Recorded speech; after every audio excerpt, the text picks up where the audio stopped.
যেই দেশের লোকেরা জালিমদের বিরুদ্ধে যুদ্ধ করে মাজলুমরা যখন বিজয় অর্জন হবে, তখন তারা বিজয় দিবসটা কেমনে পালন করবে আল্লাহ তাআলা সূরা নাসরের মধ্যে বর্ণনা করে দিলেন। ইদা জাআ নাসরুল্লাহি ওয়াল ফাতহু ওয়া রাআইতান নাসা ইয়াদখুলুনা ফি দীনিল্লাহি আফওয়াজা فسبح بحمد ربك واستغفره إنه كان توابا জোরে জোরে বলুন আল্লাহু আকবার।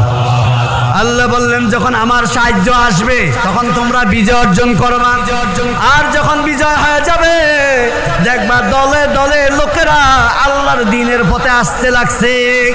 আর চূড়ান্ত বিজয় যখন হয়ে যাবে তোমরা বিজয় দিবসটা পালন করবা দুই পদ্ধতিতে, ফাসাব্বিহ বিহামদি রাব্বিকা ওয়াস্তাগফির, আল্লাহর তাসবিহ, আল্লাহর পবিত্রতা, আল্লাহর মহত্ব বর্ণনা করবা, আর বেশি বেশি করে ইস্তেগফার করবা।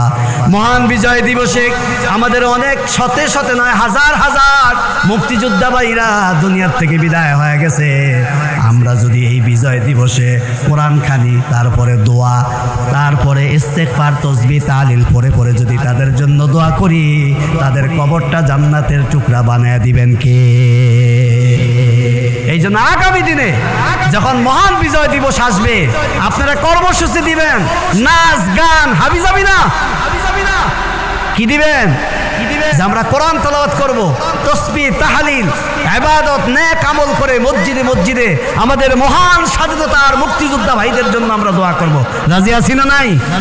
আরো জোরে বলুন আছি না নাই? তাহলে তারাও উপকার হবে, আমাদেরও উপকার হবে, ঠিক কিনা বলেন?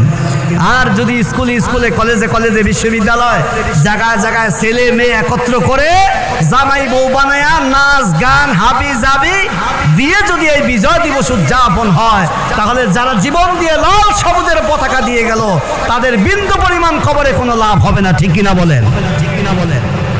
ভাইরা আমার, আল্লাহ রাব্বুল আলামিন